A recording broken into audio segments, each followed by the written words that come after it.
Família Shaolin, seja muito bem-vinda mais uma vez ao canal Shaolin Japan. Você que não é inscrito ainda, se inscreva, venha fazer parte da família Shaolin.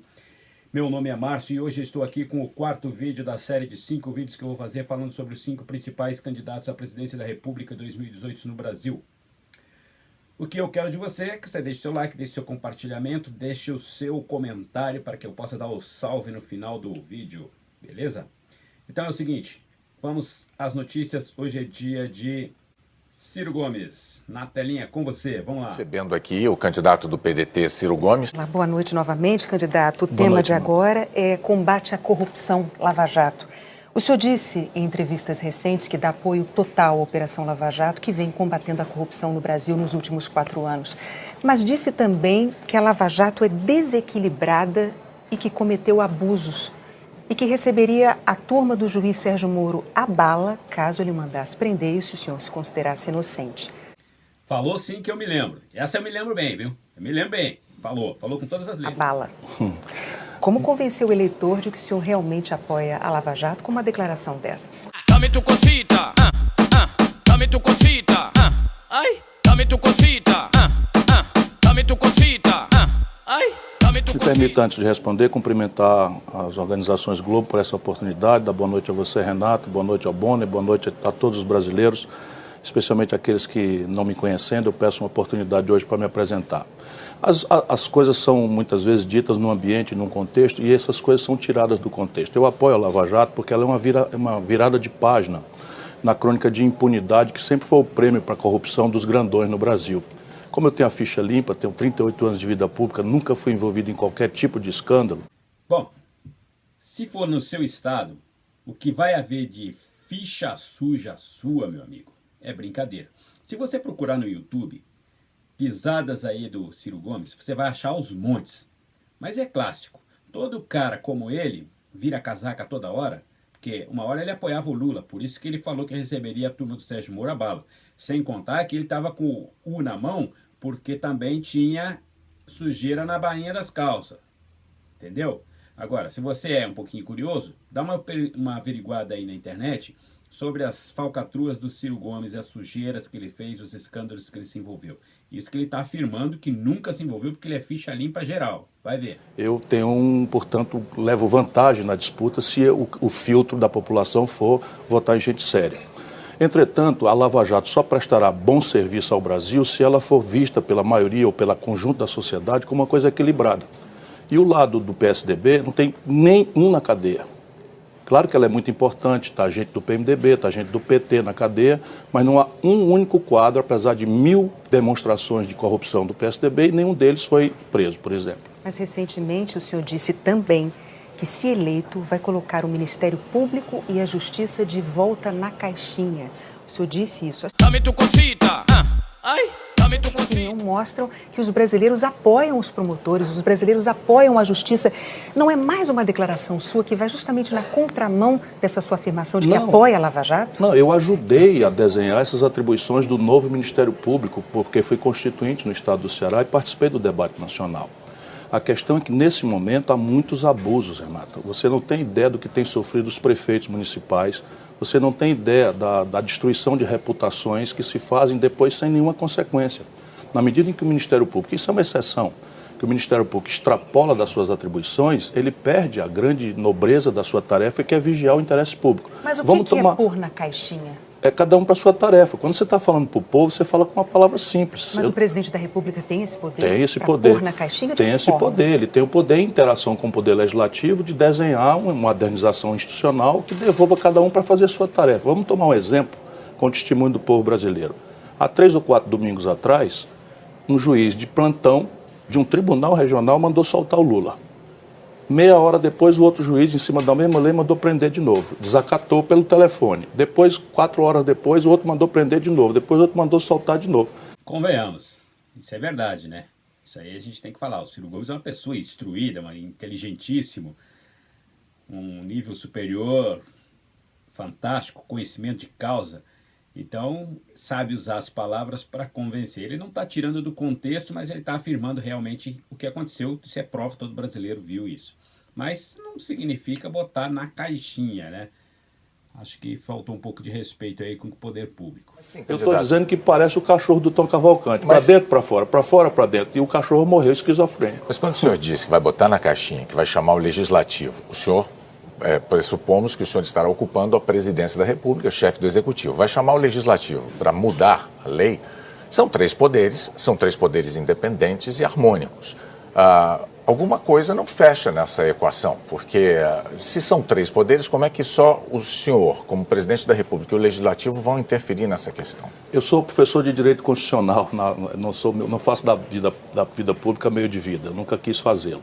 Veja... Quase todos falam a mesma coisa. Eu não faço da vida pública um meio de vida, mas não saem da vida pública, não largam a vida pública por nada. O Haddad falou a mesma coisa, o Ciro agora está falando a mesma coisa, o Alckmin falou a mesma coisa. Brincadeira, não? A teoria dos três poderes foi montada lá atrás por Montesquieu, num livro chamado Espírito das Leis.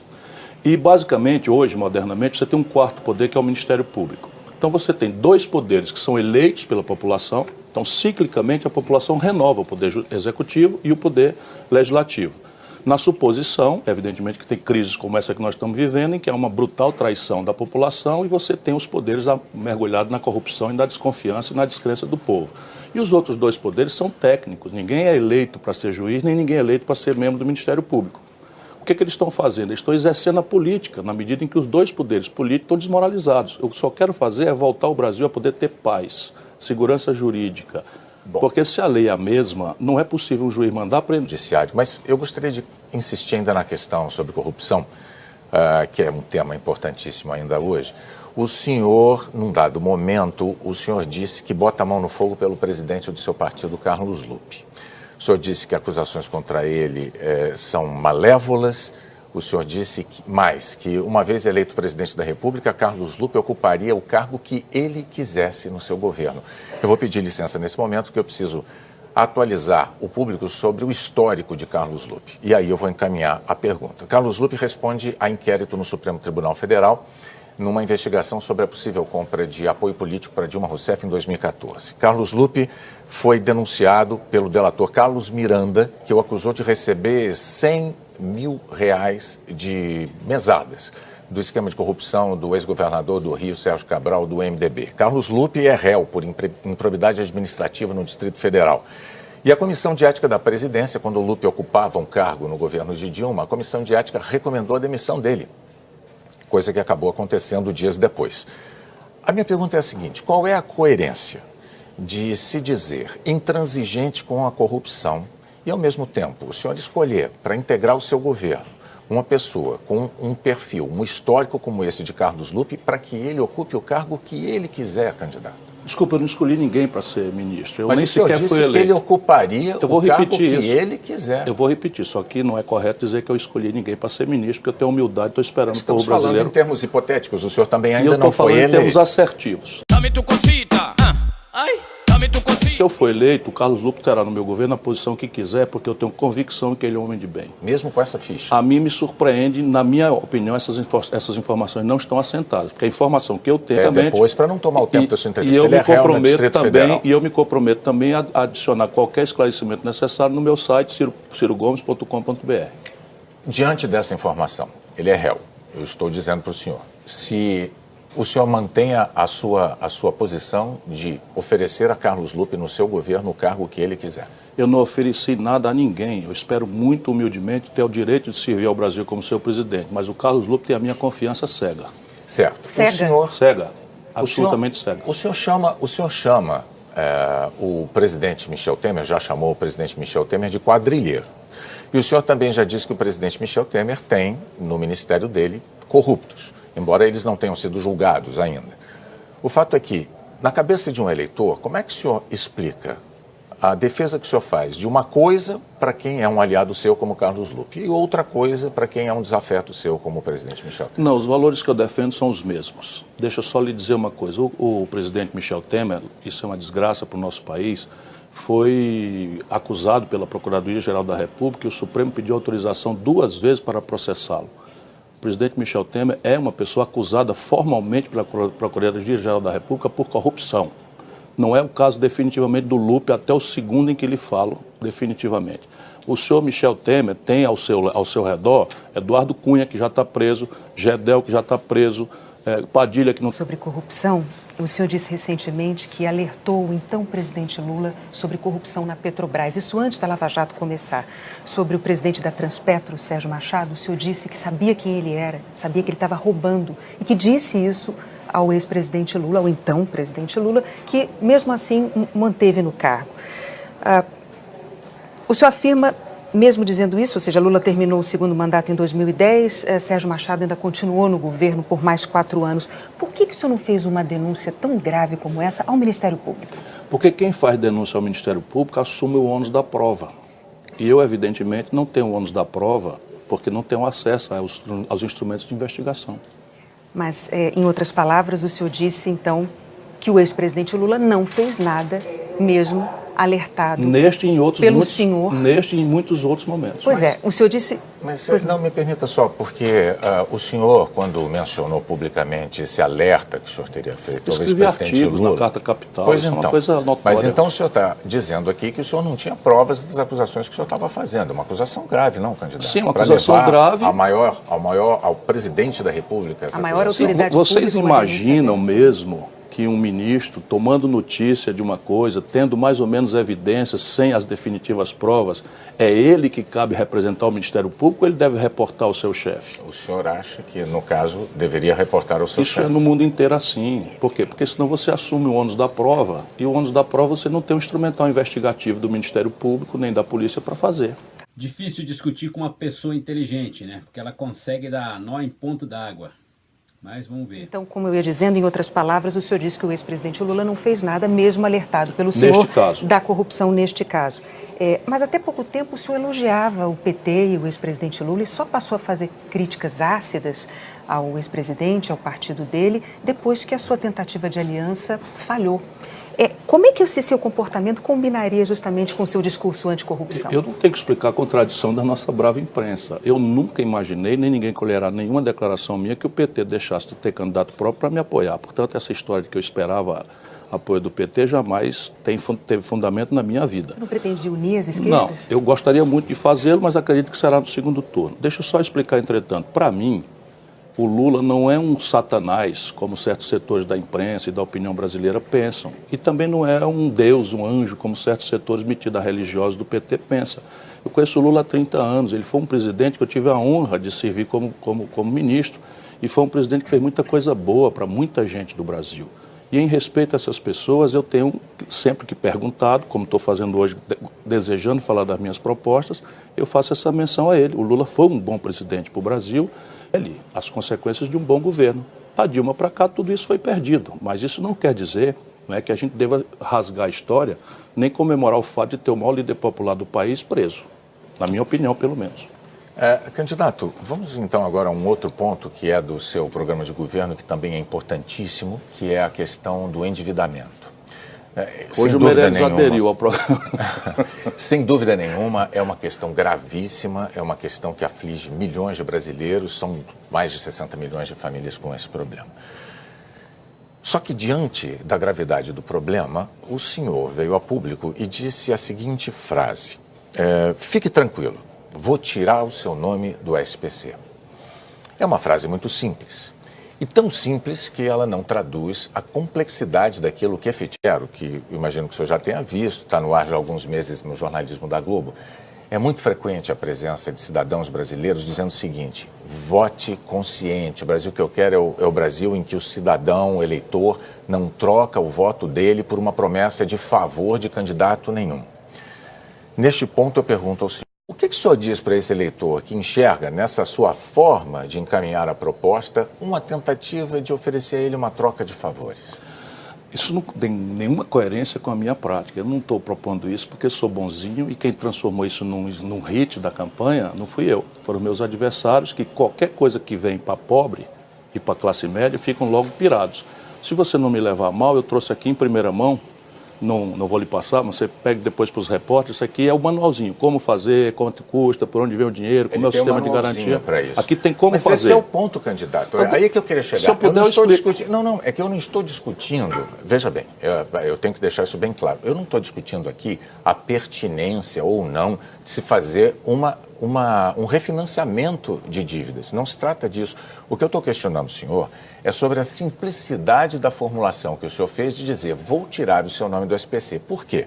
Porque, diante da complexidade da operação, o senhor vai depender de tudo isso e se junta numa frase dizendo vou tirar seu nome do SPC. Aquele cidadão endividado, eleitor, título de eleitor na mão, que ouve um candidato à presidência dizer algo O dentro... senador mais popular do Brasil, o prefeito de capital mais popular do Brasil, o ministro da Fazenda entrava nos restaurantes do Rio de Janeiro debaixo de palma, não é porque fiz milagre não, é porque eu honro a minha palavra. Esse honro a minha palavra aí fica a controvérsias, tá? Agora, esse lance de vou tirar o nome do SPC, vou limpar o nome de todo mundo do SPC, é possível fazer sim. Só que ele não está dizendo que o cidadão vai continuar endividado. Ele está alegando que a dívida do cidadão ela vai ficar num patamar menor que ele possa pagar. Aí precisamos saber se ele vai estender essa dívida ou se ele vai realmente diminuir os juros para que caiba no orçamento do cidadão. Porque eu acredito que é melhor pingar do que secar. Se é um dinheiro que vai ser realmente não pago, é melhor que pague menos e de pouco a pouco do que deixar a Deus dará, né? Então aí é possível. No Japão existe um sistema, por exemplo, quem financia casa própria, financia automóvel, que você vai em outro banco, não aquele que você financiou, você vai em outro banco com uma taxa de juro menor, porque eles sempre estão lançando promoções, e você refinancia o seu automóvel, sua casa, nesse novo banco. Ele paga a dívida antiga e você financia na nova. Você vai ter taxas menores de juro, mas algumas vezes essas prestações elas alongam. Você ia terminar de pagar em 5 anos, você vai ter que terminar de pagar em 15. Então, não sei se é viável ou não. Depende de cada caso um caso. E as coisas são simples. A palavra que eu digo não é essa, eu vou repetir aqui, eu vou ajudar a tirar seu nome do SPC. Por quê? Porque eu estudei o assunto faz um ano com especialistas. A dívida média é de 4 mil pessoas, 4 mil reais. Com o desconto que no leilão do Serasa já está acontecendo, essa dívida cai para R$ 1.200. Se eu faço um refinanciamento, tirando o juro de 500%, que eles hoje são humilhados, para 10%, 12%, o banco ganha dinheiro e eu refinancio isso em 36 vezes, a prestação cai de R$ 40 por mês. Eu vou tirar o nome do povo brasileiro do SPC mesmo. O senhor disse agora há pouco que vai ajudar a tirar. Mas é claro que eu não vou, se a pessoa não quiser, eu não posso fazer. Mas aqueles que quiserem podem contar, eu vou ajudar a tirar o nome do SPC de todo mundo. Ok. Sabe por quê? Não é porque eu sou bonzinho, não. É porque eu tenho um projeto nacional de desenvolvimento que propõe respostas práticas de como reativar a economia e gerar emprego. O primeiro grande motor na tradição brasileira, não é o melhor, mas o primeiro grande motor de ativação da economia, um minuto só, o motor principal da atividade econômica... Tudo bem, o que eu estou dizendo ao senhor era só essa questão, a forma como o senhor formulou. Mas o fato mesmo de haver um livreto já com as instruções... já posso passar? Que em primeira mão, agradecido pela oportunidade extraordinária que estão me dando de explicar. Está tudo aí, inclusive as garantias. Inclusive as garantias, aval solidário, que a gente já tem muita experiência. Agora eu não entendi nada. Se ele falou que não ia dar o folheto para o Bonner, que se o Bonner quisesse pedisse lá para sua assessoria, para os seus repórteres conseguirem na internet, que está lá no site dele, por que agora ele deu o negócio aqui? Virou a casaca de novo, Ciro? Vamos lá. Então, como a gente viu, de fato, é bem mais complexo do que um simples é muito simples. É muito simples. O Brasil, Renata, dispensou 390 bilhões de rico, de barão, em refis, que é um refinanciamento de dívida de rico. Ninguém diz nada. Para refinanciar uma fração mínima disso, com crédito, não estou botando um centavo de dinheiro público, é um escarcéu. E agora está todo mundo vendo que é óbvio que é possível e necessário fazer. E eu estudei isso para fazer. Candidato, eu vou passar agora para um tema que também é muito caro para os brasileiros, que é a segurança pública. Durante o governo do seu irmão, Cid Gomes, que é seu coordenador de campanha, com quem o senhor divide ideias e projetos para o país, a violência se multiplicou no Ceará, né? Era o 19º estado mais violento do Brasil, passou para segundo nesse ranking da violência. Quais erros do seu grupo político o senhor pretende evitar se chegar à presidência da República? Não há propriamente erro. Todo mundo tem na família ou tem algum amigo que faz as cagadas e você mostra para ele que ele fez cagada, ele dá um jeito, dá outro jeito, põe a culpa em todo mundo, mas não é dele. E é o que o Ciro está fazendo. Não foi um erro. As provas mostram, o povo reclama. Existem provas de que subiu do 19º nono lugar para segundo. Se fosse um campeonato da FIFA, tudo bem, mas um campeonato onde que a segurança foi para o escambau. Isso é fato, todo mundo viu. O problema é que chegaram no Ceará, desse tempo para cá, as facções criminosas. 19º para segundo. Chegaram as facções criminosas que estão em acordo com as autoridades em São Paulo, em acordo com a impunidade com as autoridades do Rio de Janeiro, e Fortaleza e o Ceará viraram, porque tem 2 portos no aeroporto com grande fluxo turístico, viraram um eixo de saída de droga.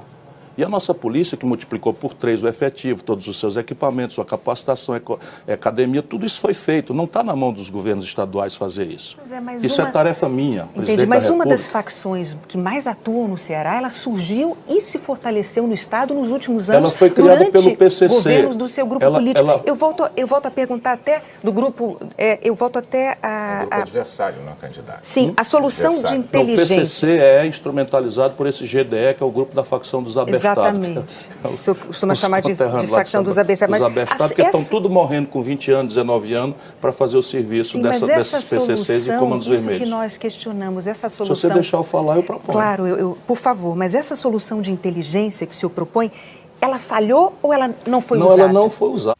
Aí eu não vou nem pôr o Dame Tu Cosita, mas realmente o cara tem que se impor e pedir. Pô, você vai me deixar falar ou não, né? Que os outros candidatos quase não fizeram, né?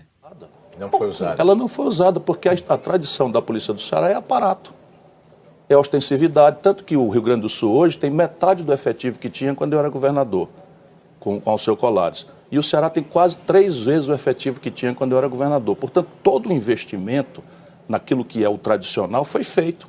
O susto lá é que a nossa polícia, evidentemente, não estava preparada para esse tipo de crime. Ou seja, candidato... Facções criminosas, só um minutinho, facções criminosas e narcotráfico só serão eficazmente combatidas com o governo federal tomando para si essa tarefa. E esse é o meu compromisso. Eu, assumindo a presidência da República, eu vou liberar metade do efetivo da Polícia Federal, que é excelente e que... Candidato, vamos seguindo então com a nossa entrevista aqui para falar agora também de outro tema que é importantíssimo na política. A gente não pode ser cético, não. O Brasil está machucadíssimo. Não, por isso mesmo... Eu proponho que... E eu volto a dizer, eu sou um homem experiente. Eu não proponho coisas que eu não seja capaz de fazer. Só quero uma chance do povo. Mas e se a gente for lá no estado que você governou e fazer essa mesma pergunta e perguntar se eles vão te dar essa chance ou não, se você merece essa chance ou não? Como fica? Como fica? Vamos em frente, então. Agora a gente vai falar de aliança política.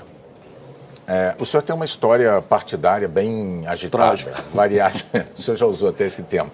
Variado. Começou no PDS, um partido que era de apoio aos militares no fim já do regime militar, já transitou pelo centro, já transitou pela social-democracia até dos tucanos, e hoje o senhor se propõe a ser o candidato que vai unir as esquerdas brasileiras. O centro-esquerda, por favor. Centro e esquerda brasileiras. Uhum. No entanto... Tanto que escolhi Cátia Abreu, uma mulher extraordinária, líder da economia rural no Brasil, para ser minha vice. No centro, talvez o senhor não tenha problemas, mas pelas ideias defendidas por Cátia Abreu, fica um pouco mais, talvez, difícil e desafiador unir as esquerdas. Cátia Abreu já ganhou um apelido do Greenpeace, era Miss Desmatamento.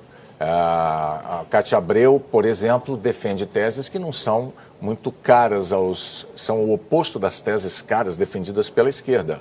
Por exemplo, porte de armas. Ela é muito mais liberal, é a favor de porte de armas. Demarcação de terras indígenas? Ela é contrária à aumento de demarcação de terras indígenas. Então, quando ela se manifesta, e ela se manifesta muito, sobre esses temas, ela não cria um problema para o senhor no sentido de tentar unir as esquerdas? Se você tiver como premissa que a minha tarefa é unir as esquerdas, isso não tem explicação. O senhor se apresentou assim? Nunca me apresentei assim, vai me desculpar. Eu sou candidato de um projeto nacional de desenvolvimento que está amadurecido com o que há de mais preparado, mais inteligente, melhor informado no Brasil e no mundo sobre o Brasil. Passei os últimos 3 anos. O bom mentiroso, ele não se atrapalha na hora de mentir e ser firme na sua mentira, para tentar convencer quem está afrontando ele. Mesmo que ele sabendo que possa perder, a aparência dele não muda, ele não dá tom de voz diferente, absolutamente nada. Eu estava vendo aqui agora há pouco na internet que a Patrícia Pilar, que foi esposa dele, que é atriz da Globo, está apoiando ele. Ele acabou com ela depois do divórcio. Acabou. tá? Eu não vou falar aqui as palavras que ele falou, porque tem algumas até de baixo escalão e eu não quero novamente queimar a imagem dela. Mas ela está apoiando ele de novo. Aí tem quanto ela recebeu. Fica a pergunta. Amor? Amor meu? Só isso não. Nesse caso, como ele destratou, maltratou ela, as mulheres deveriam ter tomado as dores e chamado ele de feminista, né? Que não gosta de mulher, que é contra a mulher, porque ele realmente pegou pesado com ela. Só que a gente não vê isso. Por quê? Porque o poder dele na política é muito grande. Ele é forte nisso, tá? Eu não posso negar, ele é muito forte nisso. Mas quer saber? Dá medo ter um presidente que as pessoas obedecem por medo. Consegue entender? O adversário do conjunto da sociedade brasileira é a especulação financeira e o baronato do rentismo. Então, esse é o desenho. Tem uma proposta de retomar o consumo das famílias pela superação do endividamento, projeto Nome Limpo. Tem um programa para restaurar o investimento do empresariado, que também está colapsado, através da descartelização do sistema financeiro, que opera hoje tudo combinado, cobrando as taxas de juros mais imorais, destruindo o tecido. 13 mil indústrias foram fechadas no Brasil do desmonte do governo Dilma para cá. 220 mil lojas dos últimos anos para cá, dos últimos 3 anos, foram fechadas. Isso nos traz a 13 milhões e 700 mil desempregados, 32 milhões. E a Cátia Abreu vem para cá, não é porque é igual a minha, é porque é diferente. A Cátia Abreu vem porque é mulher, séria, trabalhadora, vem de uma vida linda, aos 25 anos ficou... Bom, agora ele chama uma mulher para trabalhar com ele e endeusa essa mulher, né? Por isso que as mulheres, então, não pegam no pé dele como pegam contra o Bolsonaro, né? Trabalhadores e ao ex-presidente. Não é que eu não agora, tentei, isso nunca esteve disponível. Também, não, o senhor disse também que o senhor nunca tentou ser o candidato de União das Esquerdas. Sim, porque... Embora isso tenha sido dito desde o início. Não por mim. Mas agora o senhor tem Cátia Abreu. Então, em relação ao centro, a minha pergunta é essa. Em relação ao centro, parece não haver problemas, realmente, com esse cardápio de temas que não, o isso senhor são está caricaturas. elencando. Ela é uma pessoa que conhece a economia rural brasileira como poucos, foi uma ministra da Agricultura, votou contra o impeachment, votou contra o golpe, votou contra a reforma trabalhista selvagem que está destruindo a relação de trabalho no Brasil, votou contra... Né, Mas ela disse ainda outro dia que o senhor não é contra a reforma trabalhista. Não, é porque nós queremos uma reforma trabalhista nova. Uma que respeite o trabalhador, que proteja o lado mais fraco dessa relação selvagem de capital e trabalho. Estão de pleno acordo, o senhor e Cátia Abreu, sobre Estamos de pleno acordo que nós nos completamos. Estamos de pleno acordo que nós nos completamos. Então não há incoerência a Veja, seu apoio não, de isso é a Cátia realidade brasileira. Nós precisamos encerrar essa luta odienta que está transformando em violência entre coxinhas e mortadelas. O Brasil não aguenta mais isso. Nossa nação está indo para o brejo. Nós precisamos fazer tudo que esteja ao nosso alcance para fazer dessa campanha uma reunião da nação brasileira, porque nós temos que arregaçar as mangas e criar oportunidade para tomar os nossos jovens da violência, do narcotráfico, para educar o filho do trabalhador, para dar de volta um mínimo de dignidade aos endividados, às pessoas que estão desempregadas. Isso é a minha obsessão. Vamos agora falar de um outro tema bastante importante para o país, que é a governabilidade, a capacidade de fazer alianças. O senhor costuma relembrar a sua experiência como prefeito, governador, deputado, para se mostrar ao eleitor como um político experiente. Mas na campanha nós assistimos justamente à sua dificuldade em fazer alianças, dificuldade essa que alguns analistas políticos atribuem a uma pouca habilidade em negociar. Essa dificuldade do Ciro Gomes, ela vem justamente pelo fato de ele estar toda hora mudando de casaca. Ele sempre está querendo se agarrar no que está mais forte, no que está em cima. Se ele cai, caiu. Aí ele já pega e muda a casaca e vira. Foi o que aconteceu com o PT, com o Lula e outros aí. Quando estava no poder, ele era Lula. Quando saiu do poder, ele já não estava nem. No entanto, que ele falou que a turma do Moro, ele receberia bala. Mas porque ele estava protegendo o PT. O Lula, pelo menos. Né? E depois disso, caiu, aí já virou tudo. Já virou tudo. Né? É que o seu partido não conseguiu um vice de um outro partido, formou uma chapa única, né, com a sua vice só do seu partido, o senhor se coligou com o Avante, um partido minúsculo. O que o senhor pretende mudar? Não, por acaso, o líder das pesquisas sem o Lula é o Bolsonaro, também está isolado. A Marina, que está ali logo junto comigo no 2º ou 3º lugar, também pegou um partido pequeno. Por quê? Porque as estruturas, os mecanismos tradicionais, essa confrontação do PSDB com o PT e toda a ferramentaria de poder, de grana, de ladroeira que eles manipulam, é muito poderosa. Agora, eu mostro para a população que eu não sou uma pessoa que chegou ontem e que não sabe manejar essas coisas. E aí, como é que eu estou propondo? Como é que o senhor vai convencer justamente o eleitor que agora, depois de eleito, o senhor vai conseguir manejar? São 3 manejar? Providências e um fusível. Primeira providência, propor antes. Um fusível, para desativar esse curto-circuito. Primeiro, propor antes. Levar as bordoadas, enfim, propor com grande clareza. Se você olhar, sou eu que estou propondo imposto para os mais ricos, sou eu que estou propondo descartelizar, ou seja, acabar com combinemos de juros dos bancos. Por quê? Porque eu sei que isso vai me levar a levar muita pancada. Se eu escapar, escapo eu e a ideia. Só que também tem um grande problema aí, que talvez aí vocês já percebam o porquê que ele não consegue fazer grandes alianças. Mexer com rico é sinal de suicídio. Por quê? Quem banca a campanha dele são os ricos. Quem mantém o Brasil em pé são os ricos. Muito embora o trabalhador que faz a sua parte, que mantém os ricos em pé, não é reconhecida. É claro que o que ele quer fazer é de bom senso, se ele conseguir cumprir as promessas que ele está fazendo. Agora, chegar de cara, já falando que vai dar mais imposto para quem tem mais, menos imposto para quem tem menos, tirar lucro de banco, que qual que é o objetivo do banco? É ganhar lucro. Então aí ele já vai estar criando um grande problema para ele, para a economia, porque eles vão fazer seus boicotes também contra ele. Isso é inevitável. Agora, ele me lembra bastante um pouco, chega a ser redundante, né? Ele me lembra um pouco o Collor de Mello.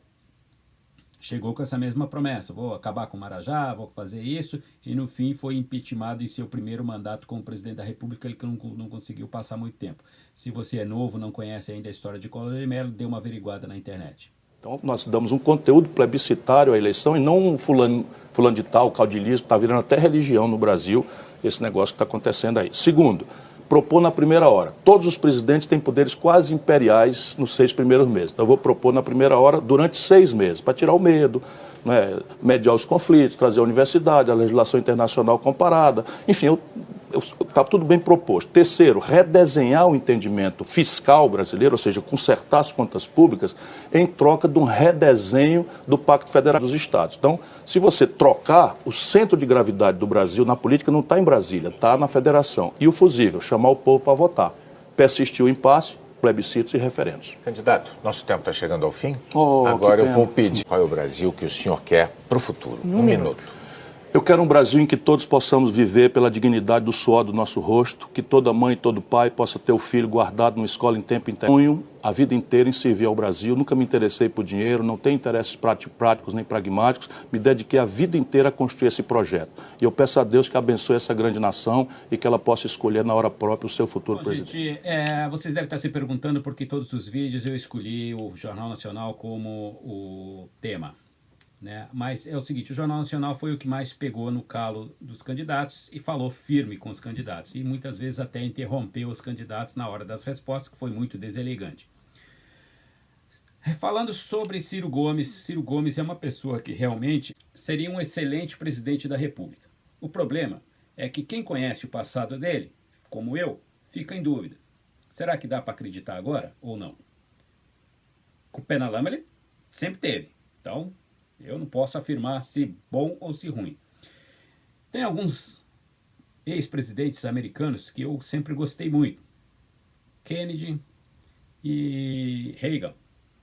Adorava o Reagan. Na época do Reagan, o planeta tinha aquela sensação de realmente ter um comandante. Agora, se ele agisse como o Reagan ou como os Kennedy, seria excelente. Só que ele me lembra muito, eu não sei se pela aparência ou não, mas ele me lembra também o Collor de Mello, o que me deixa um pouco assustado em escolhê-lo como presidente da República. Querer baixar juros para os pobres e aumentar para os ricos seria ideal, porém não vai acontecer, que nunca aconteceu. Promessas que sempre foram feitas e nunca aconteceu. O Collor veio caçando o Marajá, terminou sendo impeachmentado. Tirar juros dos bancos também é outra coisa que é muito difícil rolar, porque o banco trabalha em função de receber juros. Quanto mais alto, melhor. Então são coisas que ele pode ter a ideia, pode propor, mas ninguém garante que vai realmente ser implementado tudo isso. Agora cabe a você decidir se vale a pena votar nele ou não. Eu não voto nele. O candidato do PDT à presidência, Ciro Gomes, fez campanha numa feira livre em Itaquera, na zona leste de São Paulo. Ele disse que o Brasil está perdendo renda em razão do desemprego e da informalidade devido à crise. Como proposta, mais uma vez, o candidato defendeu um projeto para quitar débitos de consumidores. A gente chama o Banco do Brasil, a Caixa Econômica e os bancos privados que se interessarem para financiar, só que em vez de juro de 500% ao ano, vai ter um juro de 10%, 12% ao ano no máximo. Não se trata de dar dinheiro, trata-se de refinanciar depois de um grande desconto ajudado pelo governo federal. E o projeto está pronto, chama Projeto Nome Limpo, e o brasileiro pode contar com isso. Isso não é chamar Banco do Brasil e quem estiver afim de fazer que vai dar certo. Provavelmente, tendo o apoio do Banco do Brasil, pode ser que funcione, mas isso vai funcionar unicamente quando tiver uma lei para isso. Por exemplo, no Japão. No Japão, nada nem ninguém pode cobrar um juro acima de 15% ao ano. Nem cartão de crédito, nem financiadoras, nem bancos, nada. Por quê? É lei. Nesse caso, funciona. Os bancos, geralmente, eles fazem taxa para financiamento de automóvel entre 3% e 5%. Financiamento de casa de 0,5% até 3% de juro ao ano. Por isso funciona, por isso a economia rende, por isso rola. Agora, você vai chamar o Banco do Brasil como titular, vai chamar a Caixa Econômica Federal e esperar que os outros bancos acompanhem o projeto. Se os outros bancos não acompanharem o projeto, quem vai ter que arcar com toda essa manobra vai ser o Banco do Brasil e a Caixa Econômica Federal, o que pode terminar levando o Brasil a ter um rombo enorme na economia. Essa é a minha opinião. Você decide. Consumidores. Veja, o programa Nome Limpo é muito simples de entender. O governo vai emprestar, depois de conseguir um grande desconto, que o próprio cidadão sozinho já está conseguindo 80%. Você imagina com a força de um governo, quanto vai ser esse desconto? Vai ser 90%. Então diminui a dívida de R$4.000, que é a dívida média hoje, para menos de 1.000. Aí eu pico isso em 36 vezes, deram para o rico 96 meses no refis. Eu vou picar em 36 vezes, a prestação fica em menos de R$40. Será? Antes de ser eleito, todo mundo promete de tudo, né? Quero ver depois. As mulheres. Qualificá-las especialmente, gradualmente, de maneira que todas no futuro possam ter, para atender a questão específica da violência contra a mulher. Está crescendo muito no Brasil e nós não podemos fazer de conta que a mesma estrutura antiga vai dar resposta a isso. Parte grande das mulheres não se sente respeitada nas delegacias, nem sequer para registrar essa violência que sofreram. O cara, quando é inteligente e estrategista, ele faz justamente isso. Ele pegou uma fraqueza que é do lado do Bolsonaro, quando grande parte das mulheres estão contra o Bolsonaro, e puxou isso para o lado dele como defensor das mulheres. É claro que nós sabemos que muitas coisas dentro da delegacia realmente desfavorecem que a mulher vá prestar queixa contra os agressores. E isso tem que ser mudado de qualquer forma. Mas, até hoje, poucas pessoas abordaram esse tipo de assunto. E ele, percebendo que as mulheres estão se voltando contra os políticos de forma mais ativa, escolheu esse tema justamente para cativar essas mulheres e trazer para o lado dele. Inteligente. Na redação do jornal O Globo, na sabatina, ele disse que vai criar um fundo de R$4 bilhões para premiar unidades do SUS que baterem metas de atendimento. Ciro Gomes também afirmou que pretende incentivar a indústria na área da saúde para a produção de equipamentos, medicamentos e próteses no país. Depois da sabatina, o candidato do PDT fez uma caminhada e ele escolheu a região que reúne o comércio popular aqui no centro do Rio. Ciro Gomes falou sobre o projeto de limpar o nome de milhões de endividados no SPC. Disse que o governo vai incentivar o refinanciamento da dívida com juros menores, mas sem gasto público. Eu vou acabar com o abuso das multas, juros e taxas de permanência e trocar por um juro civilizado. E ao fazer um juro de 12, o banco ganha, o trabalhador ganha porque tem prestações e um prazo para pagar. E a sociedade ganha porque as famílias vão poder voltar a consumir, o comércio volta a vender, a indústria a produzir, e daí eu posso dizer de onde vem os milhões de empregos que eu obsessivamente quero criar. O que ele está falando não é impossível de se fazer, porém é muito difícil. É muito difícil. Se a economia gerasse tão fácil assim, porque ele financiando a dívida do inadimplente vai ajudar a quitar as dívidas, vai gerar mais emprego, que vai gerar mais consumo, que vai fazer a economia gerar, tudo isso, beleza, eu entendo o mecanismo, como funciona. Só que, na realidade, ele vai conseguir realmente levar esse projeto até o fim, porque aí vocês acabaram de ver que o cara vai ter um prazo para pagar essa conta. E se ele não pagar essa conta nesse prazo, se fizer igual fazem no Japão, eles vão na casa do cara e tomam tudo. E aí? Vai só aumentar a loja de ferro velho para vender coisas usadas, porque a partir do momento que o cara comprou e levou para casa dele, já passa a ser usado. Não vai adiantar tomar do cara.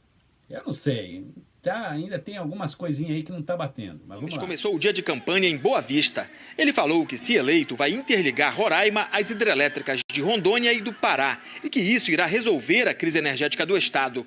À tarde, esteve em Macapá, no Amapá. Aí o cara já quer brincar de Deus. Não adianta unir hidrelétricas se, afinal de contas, quem vai resolver o problema única e exclusivamente é a chuva. O Brasil é o país que mais pode fazer isso, o conceito de desenvolvimento sustentável. Fazer o zoneamento econômico e ecológico, definir quais são as atividades, o que é para preservar, o que é proteger. As populações tradicionais têm que ser guardadas e mitigar todos os efeitos ambientais daquilo que for natural que a gente explore para superar a pobreza e a miséria do nosso povo. O candidato do PDT disse que vai investir em ensino em tempo integral e profissionalizante para os jovens. Pela manhã, o candidato do PDT, Ciro Gomes, participou de uma caminhada no Parque do Ibirapuera, em São Paulo. Ele foi recebido por mulheres num movimento pela paz. Depois, Ciro Gomes teve um encontro na Educafro, Associação do Movimento Negro. O candidato falou sobre combate à corrupção. Ele prometeu reduzir o número de cargos comissionados e disse que todos os indicados serão obrigados a, diante de qualquer suspeição, se afastar do cargo e pedir uma apuração independente. Ciro Gomes prometeu também implantar regras rigorosas de controle da corrupção nas estatais. Cada empresa estatal, aquelas que permanecerem estatais, serão obrigadas no meu governo a uma gestão contratada, publicamente anunciadas as metas, os padrões. Isso eu já fiz quando governador do Ceará. E isso vai permitir que o melhor dos controles da corrupção, que é o controle social, vá acontecer. E a punição é exemplar. Quando ele falou controle social, levei até um susto aqui, porque controlar a sociedade, é isso? Ciro Gomes participou de um debate na Sociedade Brasileira para o Progresso da Ciência. O candidato prometeu reforçar o orçamento do setor. Ciro Gomes também falou sobre como ampliar e melhorar o atendimento médico no país. O candidato quer valorizar os postos de saúde que forem bem avaliados pela população. Ele ainda abordou a questão da Previdência. Para aliviar o rombo, disse que vai transferir para o Tesouro Nacional o pagamento dos benefícios de quem não contribuiu com a Previdência. E para as outras aposentadorias, defendeu um sistema de capitalização. O sistema de capitalização é o sistema que eu estou propondo. Um sistema de repartição até um certo teto, que pode ser de R$4.000, R$5.000, até um certo teto garantido pelo governo, que é o mesmo sistema que tem hoje, e acima disso um sistema de capitalização de adesão voluntária, em que quem quiser uma aposentadoria maior do que o teto vai contribuir voluntariamente para que essa nova aposentadoria seja. Essa aposentadoria além do teto me faz lembrar alguma coisa tipo assim: quem não tem dinheiro vai continuar sem dinheiro. Quem tem dinheiro, como um deputado, um empresário, que tem condições de pagar esse teto superior, vai pagar. E depois, quando essas pessoas se aposentarem e começarem a receber, eles vão ter que receber dinheiro de onde? Da Previdência Social. Essa Previdência Social vai fazer o quê? Ela vai tirar dos menos favorecidos, porque já não tem, porque tem que pagar os mais favorecidos, porque eles já pagaram a cota deles. Entende? Isso daí é roubada. Ciro Gomes participou de uma entrevista à rádio CBN e ao G1, o portal de notícias da Globo. Ciro disse que pretende investir fortemente em energia limpa. Ele defendeu também uma mudança na política de preços da Petrobras. Segundo o candidato, a gasolina deveria custar hoje em torno de R$13.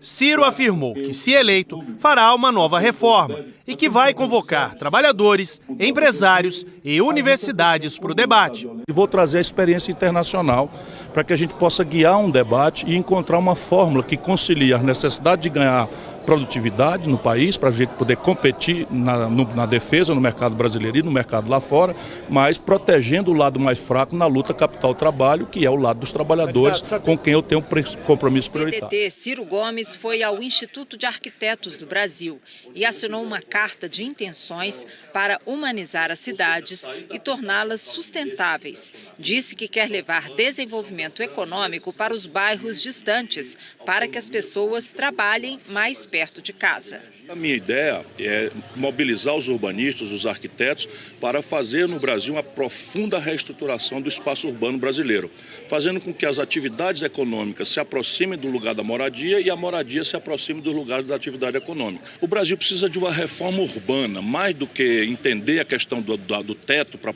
a família viver, que atinge 6,5 milhões de pessoas.